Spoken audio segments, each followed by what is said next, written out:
Hello दोस्तों, मैं राजू आप सबका स्वागत करता हूं अगली वीडियो में। तो आइए बिहार के आन बान शान द ऑफिसर अकेडमी, जो हमारे शशि शरण सर के मार्गदर्शन में चलते हैं और जिसके तहत ऑफलाइन टेस्ट चल रहा है। तो इस ऑफलाइन टेस्ट को ऑनलाइन डिस्कशन में आपका स्वागत है। तो आइए टेस्ट नंबर 1 को डिस्कशन करते हैं। टेस्ट नंबर 9 का वीडियो डाला, आप लोगों ने बहुत अच्छा प्यार दिया, रिस्पॉन्स दिया है। तो हमने सोचा कि आप लोग के लिए सीरियल वे में वीडियो लाया जाए और इसका प्लेलिस्ट भी बना दिया जाए। तो आइए 30 तक इसमें लैंग्वेज पेपर था, तो लैंग्वेज पेपर को छोड़ता और साइंस के सबसे पहले करते हैं। तो सबसे फर्स्ट क्वेश्चन आप लोग के सामने है कि प्रकाश के वेग की गणना सबसे पहले कौन से वैज्ञानिक की थी? प्लांक, अल्बर्ट आइंस्टीन, रोमर, एक से अधिक, इनमें से कोई नहीं। तो इसका सही हो जाएगा रोमर। चलिए, प्रकाश के वेग से जुड़ी एक चीज़ है जो आप लोग बता सकते हो, तो बताइए कि प्रकाश की जो गति होती है, ठीक, जो वेग होती है, जो वेलोसिटी होती है, वो सबसे ज़्यादा किस में होती है? पानी में, निर्वात में, या सॉलिड किसी ठोस में? तो इसका सही आंसर हो जाएगा निर्वात में। निर्वात कहिए या हवा चाहिए कहिए। अगर कोई स्पीड बता सकता है तो बताइए कि प्रकाश के वेग कितने हैं, जो लाइट की वेग यानी लाइट की वेलोसिटी कितनी होती है? तो 3 × 10⁸ मीटर पर सेकेंड। चलिए अगला क्वेश्चन आप लोग बीच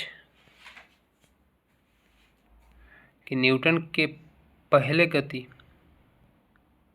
ध्यान दीजिएगा, न्यूटन के पहले नियम से मिलता है बल के व्यंजक के फार्मूला, बल की प्रकृति, बल का परिभाषा, एक से अधिक, इनमें से कोई नहीं। तो बताइए कि न्यूटन के जो प्रथम जो नियम है उससे हम लोग को क्या मिलता है? तो इसमें आप लोग को एक्सप्लेन कर देते हैं कि सबसे पहले तो इसका आंसर बता देता है आप लोग की बल की परिभाषा मिलता है। न्यूटन ने गति के 3 नियम दिए। कितने? 3 नियम दिए। पहला नियम है कि न्यूटन के पहले गति से बल को परिभाषित किया जाता है, यानी डिफाइन किया जाता है, फोर्स को डिफाइन किया जाता है। सेकंड जो गति है, इससे बल का व्यापक व्याख्या होती है और इससे उसका व्यंजक या फार्मूला, जो अगर कोई बता सकते हो तो बताइए कि बल के फार्मूला क्या होता है? तो यानी एफ, यानी फोर्स होता है ए में, यानी एफ बराबर ए में होता है। और बल की तृतीय नियम जो है, थर्ड रूल है, ये बल की प्राकृतिक बताती है कि बल कैसा प्रकृति की है, उसका नेचर बताती है। चलिए अगला क्वेश्चन 33 नंबर आप लोग के सामने देखिए, निम्न में से कौन सा ऐसी यंत्र वायुमंडल व्यापक आर्द्रता मापती है? चलिए बताइए, ऑप्शन है डेप्सोमीटर, ग्रेवोमीटर, हाइग्रोमीटर। इसका तो अब मारा हुआ टी कि हाइग्रोमीटर होगा। अब इसको समझते हैं थोड़ा सा, इसमें क्या क्या है। तो जो डीपोमीटर है, ये समुद्र की ऊंचाई नापा जाता है। इससे किसको नापा जाता है? समुद्र की ऊंचाई को। अच्छा, ग्रेविमीटर से हम लोग क्या नापते हैं? तो पृथ्वी के गुरुत्वाकर्षण के क्षेत्र में विभिन्नता को मापने के लिए इसे इस्तेमाल किया जाता है, ठीक। और हिप्सोमीटर एक उपकरण है जिससे समुद्र तल की ऊंचाई को मापी जाती है। चलिए अगला क्वेश्चन आप लोग के बीच कि पृष्ठीय तनाव तक का एसआई मात्रक क्या होगा? तो इस बताइए आप लोग कि सरफेस टेंशन का एसआई मात्रक क्या होगा? तो इसका सही आंसर हो जाएगा न्यूटन पर मीटर।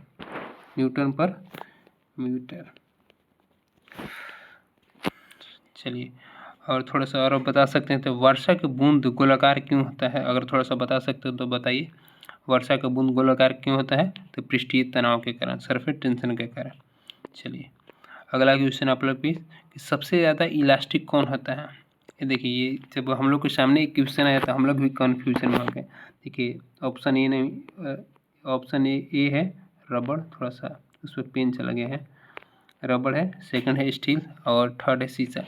तो फर्स्ट ऑप्शन देखकर तो माइंड में क्लिक किया कि इसका आंसर रबड़ ही होगा, लेकिन बाद में फिर सोचे कि अरे रबड़ भी हो सकता है और स्टील भी, स्टील इसलिए होगा कि आप लोग देखे होंगे कि लोहा को तन्यता जो होता है, अगर देखा जाए लोहा या रबड़ की अगर एग्जांपल ले लें तो रबड़ जो हम लोग यूज़ करते हैं डेली यूज में, इसकी तन्यता एक बार जब आप तीरेंगे उसकी एक लिमिट तन्यता होती है, जब उससे ज़्यादा तीरा जाए तो टूट जाता है, ठीक।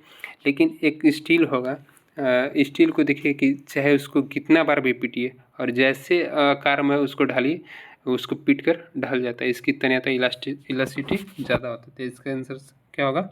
सी। चलिए 36 नंबर क्वेश्चन आप लोग के सामने कि किसी बर्तन में पानी भरा है और उस पर बर्फ तैर रही है तो बर्फ पूरी तरह पिघल जाएगी तो क्या होगा? ये टीयर 1 की क्वेश्चन है और उसी को यहाँ उठा कर डाल दिए हैं। तो बताइए इसका आंसर क्या होगा? इसका आंसर सही होगा बी। पहले से टिक लगाया हुआ है कि पात्र में पानी का तल बढ़ता नहीं है, पहले के समान ही रहता है। अरे भाई, कोई देखिए गिलास लीजिए, उसमें अगर पानी कुछ कम रहेगा तब ना बर्फ़ डालाएगा, अगर पानी पूरा अगर भरा हुआ रहेगा उसमें बर्फ़ डालेगी तो पहले से पानी गिर जाएगा। ठीक, जैसे जैसे बर्फ़ अगर पानी के रूप में पिघलते जाएगा, अपने जो खाली स्पेस रहेगा जहाँ रहेगा उसको फिल करते जाएगा पानी। चलिए, समझने वाली चीज़ थी। 37 नंबर आप लोगों के सामने कि आपकी स्थिति या विन्यास के कारण जंतु में सामयिक ऊर्जा को कहते हैं गतिक ऊर्जा, यांत्रिक ऊर्जा और स्थितिक ऊर्जा। इसका सही आंसर हो जाएगा स्थितिक ऊर्जा। थोड़ा सा समझते हैं कि पोटेंशियल एनर्जी होता क्या है। अपनी स्थिति या विन्यास के कारण वस्तु में समाहित ऊर्जा को स्थितिक ऊर्जा कहते हैं। जैसे बांध बनाकर इकट्ठा किए गए पानी की ऊर्जा, ठीक। घड़ी की चाबी में संचित ऊर्जा, तुन्नी यानी स्प्रिंग को हम लोग स्प्रिंग देखे होंगे आप लोग, या गाड़ी में अगर कोई देखा होगा कि स्प्रिंग को एक सीमित समय तक वो जाकर बैठ जाता है, जब उसको छोड़ी तो फिर वो अपने आकार पर आ जाता है, ठीक। तो इसका आंसर क्या हो जाएगा? स्थितिक ऊर्जा हो जाएगा। चलिए अगला क्वेश्चन आप लोग सामने कि किसी वस्तु का प्रतिबिंब आँख के किस भाग पर बनता है? तो ये तो कहना ही नहीं है, एकदम आप लोगों की ज़बान पर होगा, रेटिना। चलिए, और इससे थोड़ा सा अगर एक्सप्लेन कर दें कि मानव में किसी भी वस्तु का प्रतिबिंब कहाँ बनता है हम लोग को? तो रेटिना पर बनता है। कहाँ? रेटिना पे। और आँख से जुड़ी और कोई बता दें आप लोग को, तो रेटिना कहाँ पर होती है? रेटिना पर्दे के पीछे होती है, जो हमारे आँख के सबसे पीछे भाग होती है, जो पर्दे के आकार की होती है, उसे हम लोग रेटिना कहते हैं। रेटिना एक प्रकाश संवेदनशील परत है, इसमें कई तंत्रिकाएं कोशिका होती है, ठीक। मानव रेटिना पर बनने वाले प्रतिबिंब हमेशा कैसे होती है? ये एकदम 100% क्वेश्चन है कि ये पूछा जाता है। बताइए, जो रेटिना पर इमेज बनता है, इमेज फॉर्मेशन होता है, कैसा होता है? रियल और उल्टा, यानी वास्तविक और उल्टा।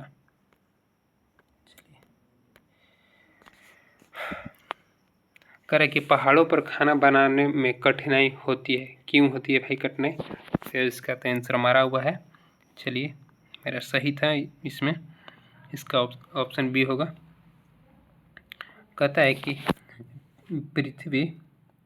पृथ्वी सतह से ऊपर जाने पर वायुमंडलीय प्रेशर कम हो जाता है, ठीक। वायुमंडलीय प्रेशर दाब कम हो जाता है, जिसके कारण पहाड़ों पर खाना बनाने में कठिनाई होती है। अच्छा भाई, कठिनाई क्यों होती है? पृथ्वी की सतह से ऊपर जाने पर वायुमंडलीय दाब कम होता है, ठीक, जिसके कारण वायुयान में बैठे यात्री को फाउंटेन पेन से स्याही रिस जाता है। आप लोग पढ़े होंगे तो एटमॉस्फेरिक प्रेशर के बारे में आप लोग जानते होंगे, ठीक।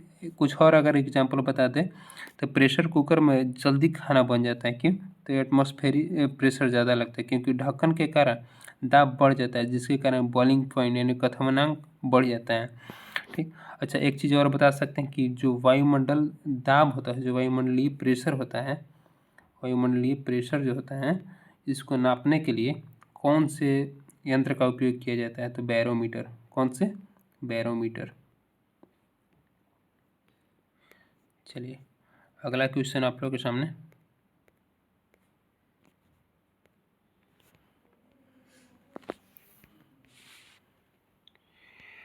कि तरंगधर की इकाई क्या होती है। 40 नंबर क्वेश्चन है आप लोग के सामने कि तरंगधर की इकाई क्या होता है। मारा हुआ सही आंसर इसका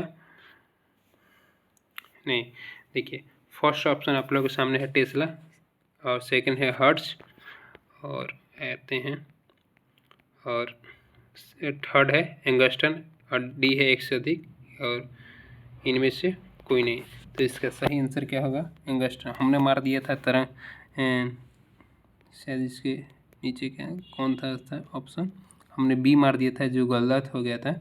हर्ज हमने मार दिया था। तो हर्ज हम लोग जब साउंड सुनते हैं उसमें यूज़ किया जाता है हर्ज को, ठीक। और तरंगधर के सही मात्रा क्या होता है एंगस्टन होता है। तरंग मुक्त कितने प्रकार के होते हैं बता सकते हैं कोई बताइए। तरंग मुक्त 2 प्रकार के होते हैं। कौन कौन से, यांत्रिक तरंग और अयांत्रिक तरंग यानी मैकेनिकल वेव और अनमैकेनिकल वेव। मैकेनिकल वेव कैसा होता है, वैसे तरंग जिसके संचरण के लिए माध्यम की आवश्यकता होती है। अयांत्रिक तरंग कैसे होते हैं, इन्हें विद्युत चुम्बकीय तरंग भी कहा जाता है। ऐसे तरंग होते हैं जिसके संचरण के लिए माध्यम की आवश्यकता नहीं होती है, ठीक। हमारे जो लाइट है प्रकाश है वो कौन सी तरंग है, तो अयांत्रिक तरंग होगा क्योंकि विद्युत चुम्बकीय अयांत्रिक तरंग विद्युत चुम्बकीय होती है, ठीक। अगला क्वेश्चन आप लोग के बीच कि लोहा को जंग से बचाने के लिए उसके ऊपर किसकी परत चढ़ाई जाती है। तो ये आप लोग को सबको मालूम हुआ होगा। और थोड़ा सा और बता दिए कि लोहा की जब ऑक्सीजन से जो जंग होता है, जब रस्ट अगर होता है लग जाता है तो उसका फार्मूला जो क्या हो जाता है, अगर बता सकते हैं तो बताइए। ऐसे मैं लिख रहा हूँ Fe2O3 इंटू H2O, ये हो जाता है रस्ट की फार्मूला, ठीक। अच्छा जंग लगता क्यों है, थोड़ा सा इसके बारे में भी थोड़ा जानकारी ले लीजिए कि लोहा को वायुमंडल में छोड़ दिया जाता है तो यह हवा और नमी की उपस्थिति में रासायनिक अभिक्रिया कर लेती है। कौन सी अभिक्रिया करती है, तो केमिकल अभिक्रिया करती है, केमिकल रिएक्शन करती है, ठीक। जिसके समान भाषा में हम लोग जंग लगना कहते हैं, ठीक। अगला क्वेश्चन आप लोगों के सामने कि ब्रह्मांड में सर्वाधिक पाए जाने वाला तत्व कौन सा है। ब्रह्मांड में सबसे ज़्यादा कौन से तत्व पाई जाती है, तो इसका सही आंसर हो जाएगा सी, हाइड्रोजन पाया जाता है, ठीक। ब्रह्मांड में सबसे ज़्यादा पाया जाने वाला तत्व कौन सा है, हाइड्रोजन। हाइड्रोजन ब्रह्मांड का लगभग 3/4 भाग है, ठीक। ये तत्व पाया जाता है। वायुमंडल में नाइट्रोजन की मात्रा कितना है, तो 78%। और जो हमारे भूपर्पट्टी यानी जो मेन अगर इसको इंग्लिश में बोला जाता है क्रस्ट में सबसे ज़्यादा कौन सा तत्व पाया जाता है। जो हमारे पृथ्वी के 3 भाग आप लोगों ने पढ़ा होगा, ठीक। सबसे फर्स्ट को बोला जाता है क्रस्ट, सेकंड को बोला जाता है मेंटल और थर्ड को बोला जाता है कोर। तो सबसे अधिक क्रस्ट में क्या पाया जाता है, तो ऑक्सीजन। और अगर ब्रह्मांड में पूछा जाएगा तो क्या पाया जाता है, नाइट्रोजन, कितना 78%। और ऑक्सीजन भूपर्पट्टी में कितना पाया जाता है, तो 46%। चलिए अगला क्वेश्चन आप लोग के सामने कि हाइड्रोजन बम किस पर आधारित होती है। ये बहुत आसान क्वेश्चन है, शायद आप लोग बहुत आसानी से बता सकते हैं कि हाइड्रोजन बम किस पे, ना कि सनलाइट पर काम करता है, ठीक। हमारी जो सनलाइट है जो हम लोग डेली में लेते हैं, ठीक। सनलाइट जो सूर्य की प्रकाश बनती है वह कौन सी अभिक्रिया पर काम करती है, नाभिकीय संलयन पर कि नाभिकीय विखंडन पर। एक अलग फैक्ट आप लोग को जोड़ रहा हूँ इससे, तो वो भी नाभिकीय संलयन पर ही काम करती है। उसमें क्या होता है, हाइड्रोजन हीलियम में बदल जाता है। किस में बदल जाता है, हाइड्रोजन हीलियम में बदल जाता है। चलिए अगला क्वेश्चन आप लोग भी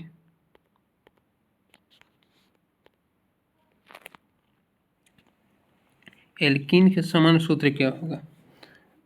एल्कीन के समान सूत्र क्या होगा, तो इसमें कुछ बताने वाला है नहीं, इसका बी आंसर हो जाएगा। अगर आप लोग को नहीं दिख रहा हो तो बता दें, लिख देते हैं यहाँ पे CnCH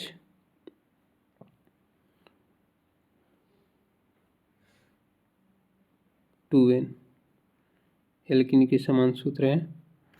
अगला क्वेश्चन आप लोग सामने कि तत्वों के परमाणुओं के परस्पर संयोजन करने की क्षमता कहलाती है। ये बहुत आसान है कि तत्वों के परमाणु के परस्पर संयोजन करने की क्षमता क्या कहलाती है? संयोजन करने की। जब संयोजन होगा, ठीक, तो संयोजन साफ शब्द इसमें से देखिए किस में है, संयोजकता में है, आयनिक बंधन में है कि धात्विक बंधन में। तो संयोजन शब्द किस में है? संयोजकता में। तो इसका सही आंसर क्या हो जाएगा? संयोजकता।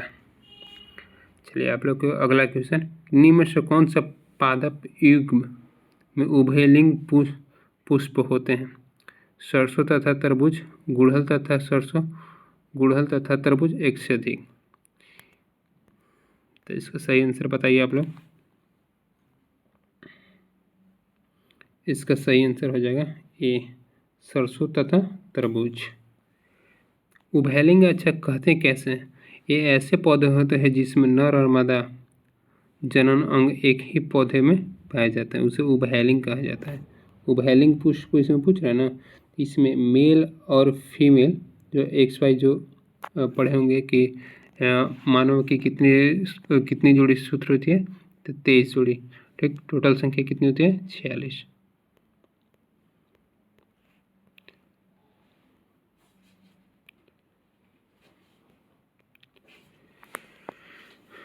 चलिए अगला क्वेश्चन कि निम्नलिखित में से किसका मिलान गलत है? बताइए। माइक्रोकॉन्ड्रिया दोहरी झिल्ली, राइबोसोम झिल्ली विहीन, लाइसोसोम एकल झिल्ली, उपयुक्त में से कोई नहीं। तो इसका सही आंसर क्या हो जाएगा? उपयुक्त में से कोई नहीं। देखिए, माइक्रोकॉन्ड्रिया में दोहरी झिल्ली होती है, राइबोसोम झिल्ली विहीन होती है, लाइसोसोम एक झिल्ली होती है। तो इसका सारा आंसर सही है। तीन में से गलत कौन है भाई? यहाँ पर गलत पूछ रहा है ना, इसमें गलत कोई नहीं है। तो इसका सही आंसर क्या आ जाएगा? इनमें से कोई नहीं, ई। किस विटामिन की कमी से रक्त खाता ब्लड क्लॉटिंग नहीं जमता है? तो इसका तो सही हो जाएगा आंसर के, आप लोग जान ही रहे होंगे।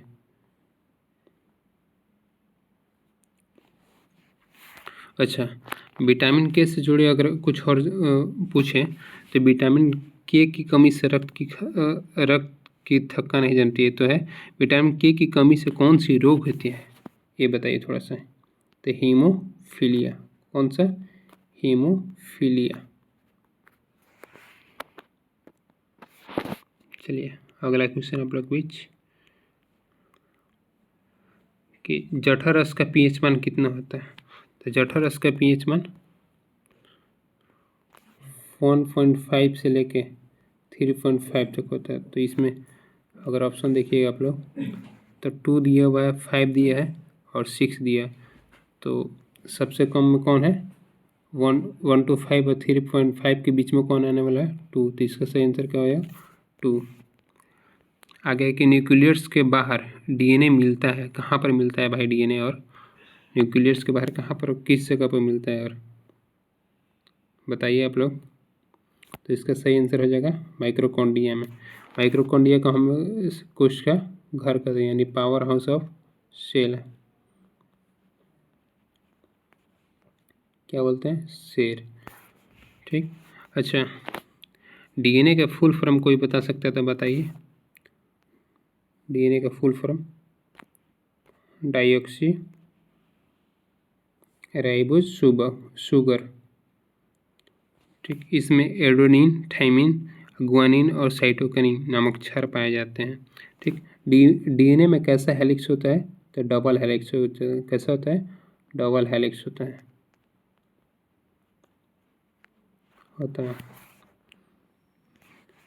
चलिए आगे है कि ब्रेड यानी मोल्ड राइजोपस में जन्म होती है। अच्छा, ब्रेड हम लोग जो खाते हैं उसमें जन्म कौन सा होता है? कणिकारोपण, विखंडन, बीजाणु गठन। इसका सही क्या हो जाएगा? बीजाणु गठन। अगर थोड़ा सा बताएं कि ब्रेड और मोल्ड राइपोसोम में जन्म की प्रक्रिया बीजाणु गठन कर अलैंगिक प्रजनन दोहराता है। ठीक, बीजाणु निर्माण अलैंगिक प्रजनन की एक विधि होती है। ठीक, इसमें छोटे छोटे बीजाणुओं का उत्पादन होता है चलिए अगला क्वेश्चन आप लोग के बीच कि दांतों के निर्माण में निम्नलिखित में से किस तत्व की सर्वाधिक भूमिका होती है? लोहा, कैल्शियम, मैग्नीशियम। इसका एकदम आराम से कोई भी बता सकता है, आँख मूंद के बता सकता है कि इसका क्या आंसर हो जाएगा। कौन होगा? बी। अच्छा, दांतों के निर्माण सबसे अधिक किसका उपयोग करते हैं? तो कैल्शियम के। अच्छा, दांत के भाग कौन कौन बता सकते हैं? कितने टाइप होते हैं और उसका नाम बता सकते हैं तो बताइए।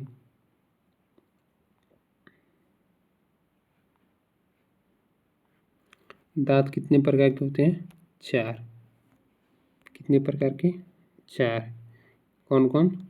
Incisor, canine, molar, premolar.